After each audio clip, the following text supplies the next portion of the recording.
Well, hello, folks. I'm L.A. Little, and this is your daily NeoTA wrap. Where we take a look at these markets, and we do it from a neoclassical perspective, asking ourselves each day, what happened today? What does it tell us about the coming ones? I do a show 4 times a week. It's Monday through Thursday. Broadcast at or before 10 o'clock Eastern Time, archived on YouTube on our channel L.A. Little. And when I say, what does it tell us about the coming ones? It doesn't always tell us all that much. Matter of fact, if you look at most of the reads so far this year, we're through the month of January basically, and there hasn't been that many reads that were that significant. Tonight may be one, and we'll look at that here in a minute. Let's look at the ending numbers today. We had the Dow Jones was down almost 200, 1.13. The big loser was the Russell, down 1.64, down 19.5, 1175. It was at 1200 2 days ago. S&P 27 down 1.35, back to 2000. That thing was up at 2060, I think. Big sell-off right across the board. IndieX 0.60, composite 0.93. That's because of Apple. It's the only reason it outperformed, and it still lost. It used to be that Apple could carry the markets by itself. Not anymore, at least not today. Gold down, looks like about 10 bucks. Silver was down as well, 0.5%.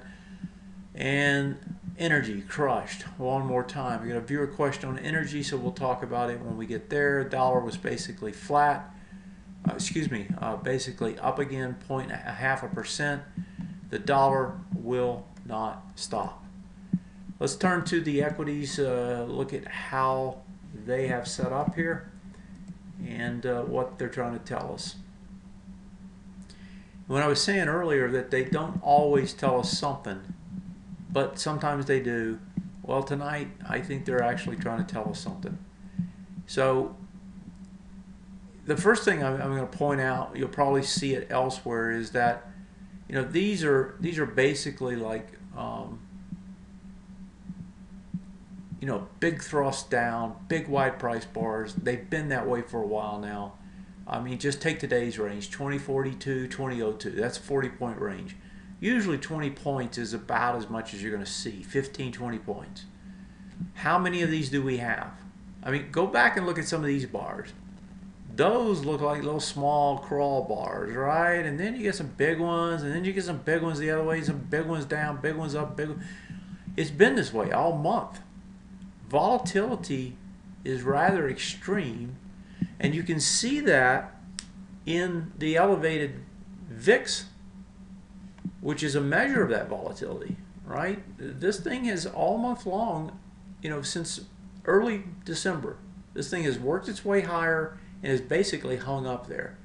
So an elevated VIX telling us that there's a lot of volatility, and that there are a lot of concerns about this market. Now, let's get back to the read here after that digression. Sorry about that. Let's get back to the read. So this is the bar that, for the most part, has held most of what's going on. Certainly on the top side, it's held it. Right? We come right up to resistance. As we get up to that swing point high, we fell, try again the next day, and then start to give it up, and today just totally gave it up. So as that bar has played out, certainly the top side has held, but the bottom side has not, right? We trade under it, back over it. Trade under it, back over it, right? In other words, we were just down there a little bit. We're under it again. The real test this time is it going to stay down here? Because if it does, there's the setup brewing here for something much larger. And what that is a swing point low here. This is a low you can see there. So this is a swing point low as well. So you actually, if you draw them in, you actually have a swing point low here. You got another one down here. And we're talking about, it's 20 points difference, but 20 points is nothing right now. We're doing 20 points in a day easy. So, you know, you could be 40 points down tomorrow and actually be sitting down on the top of this thing if it went straight down. If you look at the weekly and count the bars, right? 1, 2, 3, 4, 5, 6. This is going to print swing point low on Friday if it's not tested. So if the December low goes untested, you're going to have a swing point low print at that level. If the way this trades is to trade kind of, you know, down in this area, but don't come down here and test this for the next 2 days, then you're going to have a setup of multiple swing point lows potentially breaking on multiple time frames. That's how you can get faster moves and larger moves. And so the way this trades the next 2 days, if in fact we are going to break down, and I'm not saying we will, but I'm saying it's setting up as if it's going to really try. At volume expansion today as you're coming into it, you're deep into this bar one more time, and you've been here twice already. You know, there's an old saying, you know, in just classical TA, that the more you test something, the weaker it gets. And why is that? Well, whoever wants to buy it here has already bought it twice. So you know that everybody has some limit to their book and to the amount of banking funds they have. And so, you know, at some point they just run out of money. Unless somebody else takes their place, then that support that keeps showing up there is going to disappear. Now, I suspect you'll see it try to show up again if we do head down there again tomorrow. But all I'm saying is it's getting weaker every time down. Third time down, usually 3's the number. Third time down, it may not hold and get that break. Now, if that's true, right, if a break does occur, then you can start thinking about, okay, how might it set up? Right now, there's no ABCD structure. If it comes down, and let me grab the other symbol here. If it comes down, holds, gets some sort of bounce, then comes down, right? Then you'll have some sort of ABCD structure that you can take and measure and project. Absent that, all you really have is the ranges. And as we've been doing for a while, we've kind of had 3 ranges here, and not quite equidistant, but fairly close. And those 3 ranges, assuming you put another one up underneath here, you can see how far this thing can trade. And we're talking about a fairly large amount of points. And so when I think about it from this perspective, if it breaks multiple swing points and it does it all in one move here and on the weekly, then you're going to have the potential to drive this thing quite a bit lower. So that's the danger that's starting to set up again. You know, every so often it sets up, it's starting to set up, and I don't really like the way this looks this time. And that's because we've been unable to do anything to the upside. Right? You had that big run up in December, and since then it's failed. That's the S&P. If I look at the NASDAQ, it's even worse. I mean, here you've got 3 swing point lows all lined up, almost all at the same price point. You have 2 here at the same price point and the third one there. And believe me, if you break these 2, you're almost certainly going to break that one, because these are going to push it, right? Because there's going to be stops up underneath there. So you're going to get a push down, maybe a little bounce, and then potentially a break. You're still a ways away though, right? It's at 46.37. Those lows are at 45.63. So we're talking 60 points down still. And today, even though it was a big day, today was, you know, was it down? Looks like almost 1%. And let me see, that range today was 47.42. Wow, more than I thought. 105 points. So, you know, it could do 60 points pretty easy, given these ranges. This is also an engulfing bar. You may see somebody talking about that tomorrow, which means, okay, that's bearish. Well, it was an engulfing bar back here too. So You can't just see one symbol or one single instance of something and just jump to the conclusion, okay, it's going to trade down. It really depends on other things like time, how many times it's been down here, and so forth. So, one bar doesn't tell the whole story, but yeah, it's a bearish bar. In other words, you push higher, who takes control? Sellers. The sellers close it out strong, deep down. Bearish setup here, and you get the same setup over here on the weekly, right? 6 bars. If you don't break that or test that December low tonight, tomorrow, the next day, then you're going to be looking at the potential break next week on multiple swing points. Same thing on the NDX, almost exactly the same setup. The only difference, I think, is the NDX may have made it a lower low, 40.89 on the weekly. No, it didn't. I think I looked at this once before. Yeah, it did. It did. Yeah, I looked at this once before. You got a lower low here than you did there, so it's not actually going to have. But you're going to have it on 2 of the indexes. Russell. Now the Russell, it's interesting because the Russell pushed up. If you remember, it pushed up, got just slightly over here on a swing point. Just got over that swing point high, tested, and then gives it up.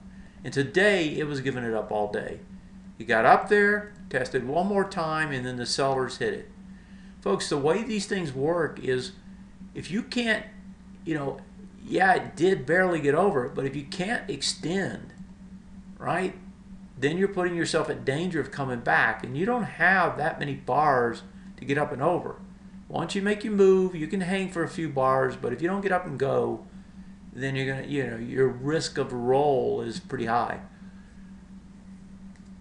1, 2, 3 swing points down here, like the NDX setup, same way. It's a little bit farther down to get to the last one, but multiple swing points there. And we're probably going to get 2, 4, 6. It looks like we're also probably going to get it over here. So this one would be number 3 if in fact we get that set up. In other words, you don't test the December lows this week.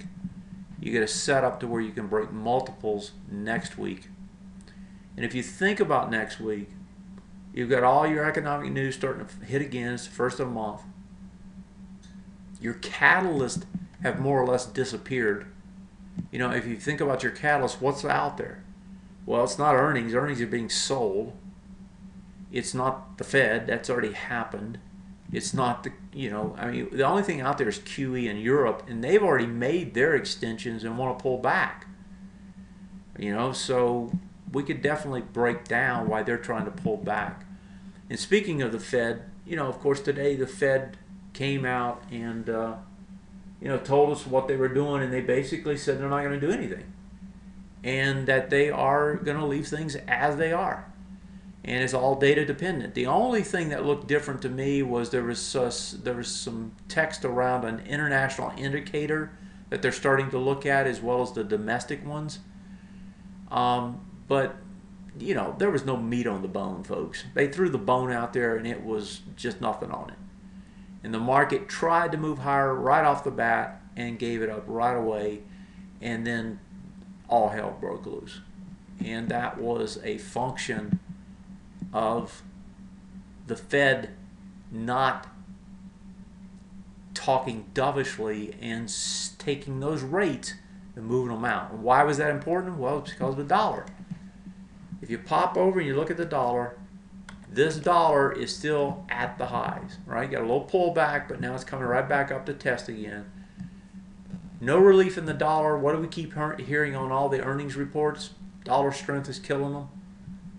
If the dollar is not coming back, their earnings aren't going to get better for next quarter unless they're getting better at hedging.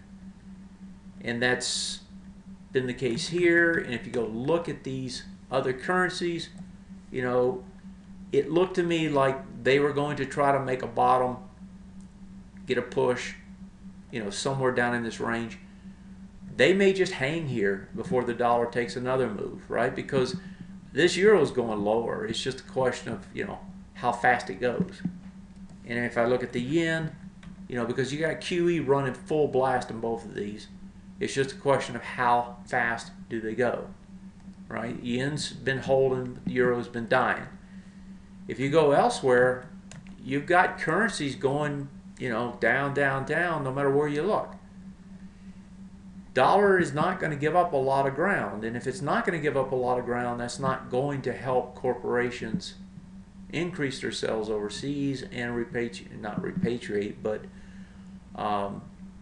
well, it's going to pressure their margins is what it's doing, right? Because you can't increase the prices in your overseas markets if the domestic markets have no increase in their prices. So dollar's the issue. Fed didn't do anything about it. And then we had the big news out of Apple, of course. Apple making bukus of money. Tries to make that run up to that 119. It actually hit it pre-market, before a regular trading session. Tried it 2 or 3 times this morning. It was up around 117, 118, 2 or 3 times. And then finally it even gave it up. Now it pushed a lot of volume, so Apple is not hurting, but Apple could not carry the market. The other culprit all day long was the oil market. Inventory numbers came out bigger than expected, right? What does this thing do? Sells off again to the tune of another 3.5%, almost 4%. This market keeps bleeding day after day after day. And I was referring even as early as last night to how the XLE, the OIH, all of those were divergent and trying to head higher despite oil. One of them wasn't, telling the truth. Well, it looks like oil itself is telling the truth, and these things got crushed. And then, of course, when the rest of the market started giving it up, these really gave it up. But the XLE was down like 2% all day long. CVX reported earnings tonight. I didn't look to see what they were yet. That looks like it's going to come back and test these lows. So I think we're going to see that. Let me look at the other big ones here in the XLE. ExxonMobil just crushed, going back to test the lows.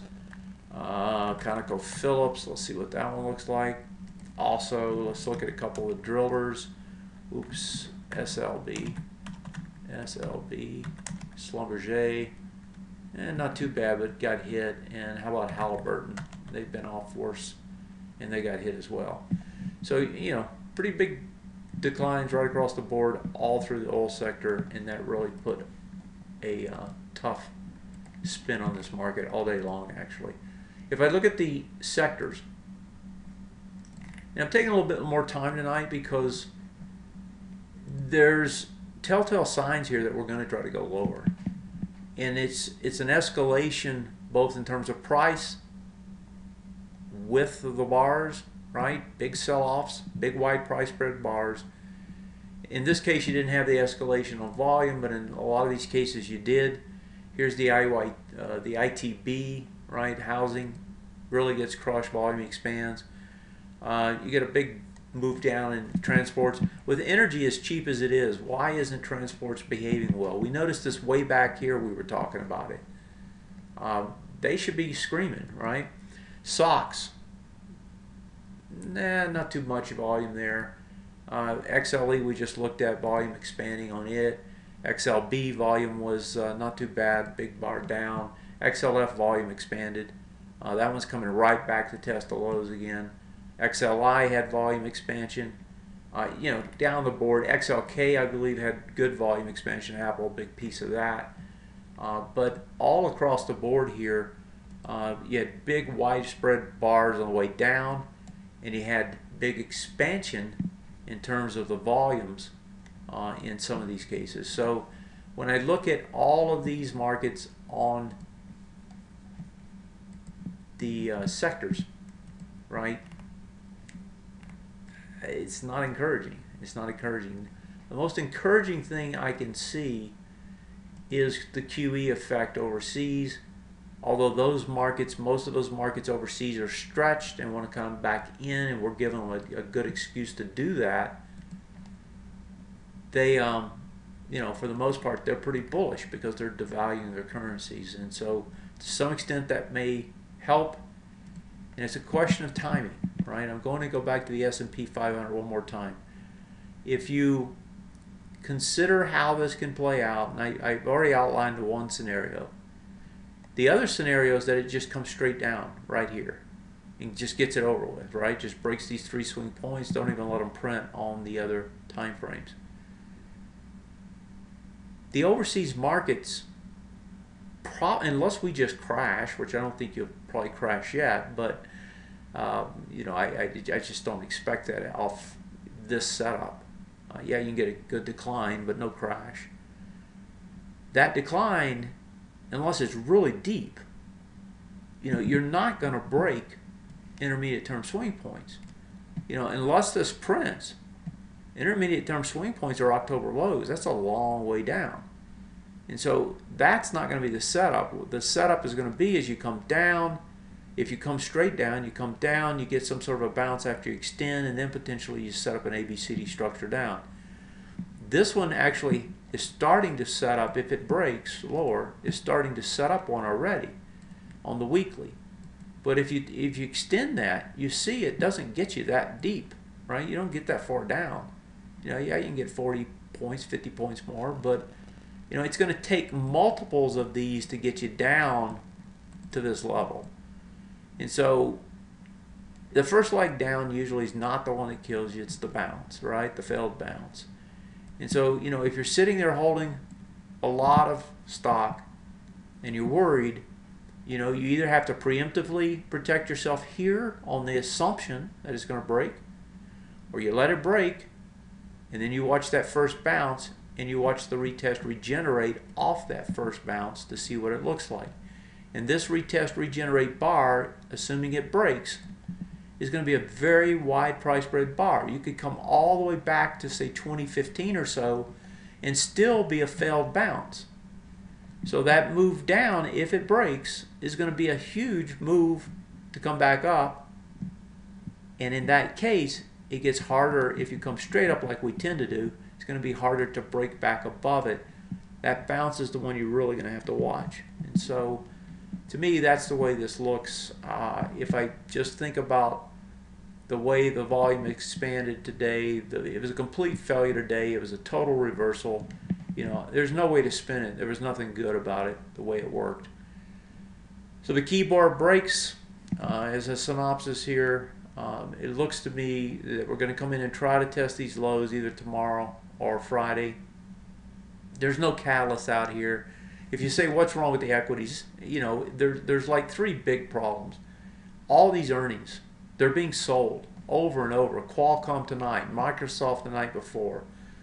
Just, you know, earning after earnings reports happened in the financials last week. It's happening everywhere else this week, right?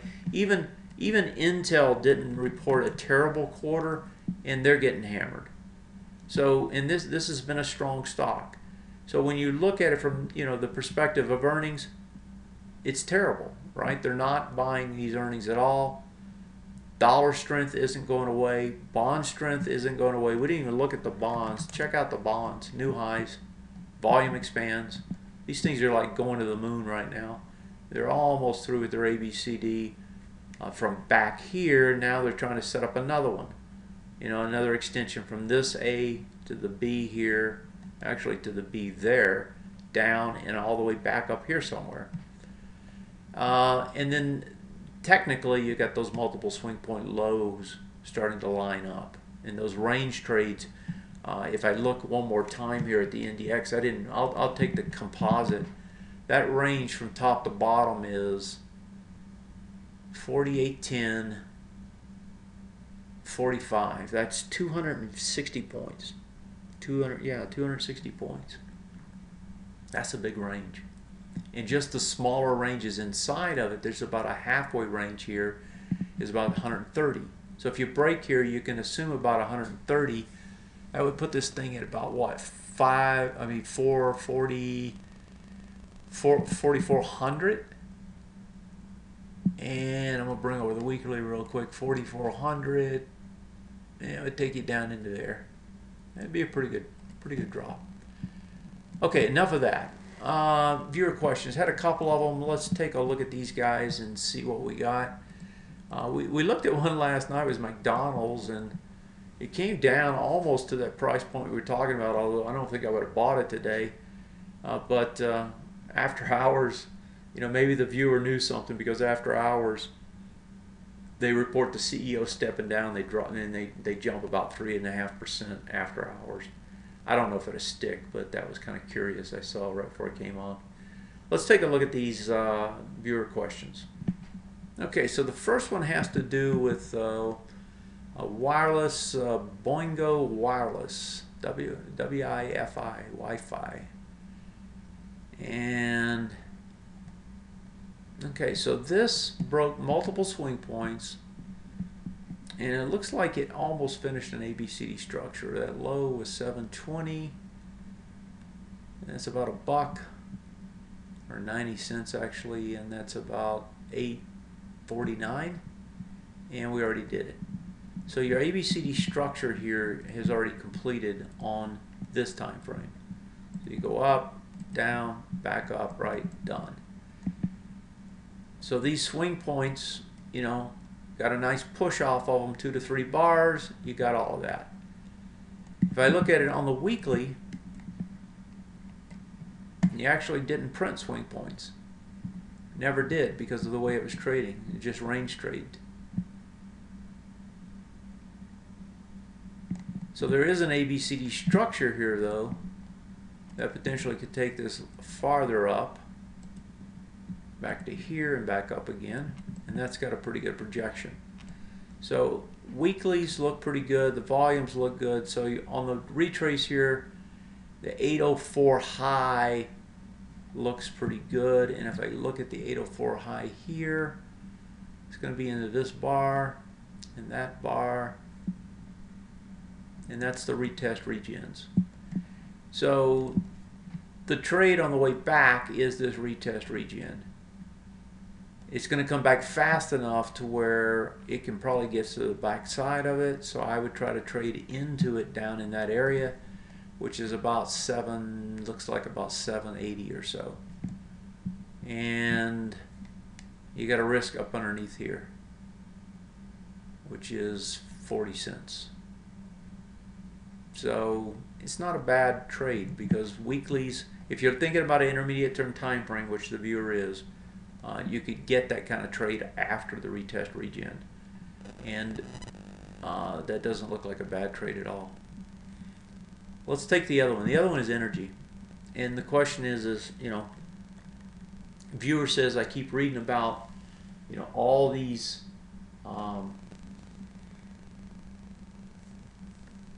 people or commentators or whoever, right, saying it's a tremendous opportunity for investing in energy. I guess it's a tremendous opportunity with somebody else's money, because if you look at any of these charts, right, nothing's a tremendous opportunity until it quits going down. And I'm going to bring the XLE up. Until this thing quits falling, I don't care what anybody thinks, right? It's got to quit falling. Now, this looks like it's actually going to print less volume if it stays above last month's low. Then you're going to have a 2-bar reversal on the monthly after an extended move, right? That makes it a 2-bar. And so here I could see it getting a bounce. And if you're asking about bounces, yes, these are probably good bounce trades, but you got to have some deep pockets and be willing to stay with the trades, because you never know when oil's going to drop 4% more the next day and take everything with it, which is like what happened today. 73.19.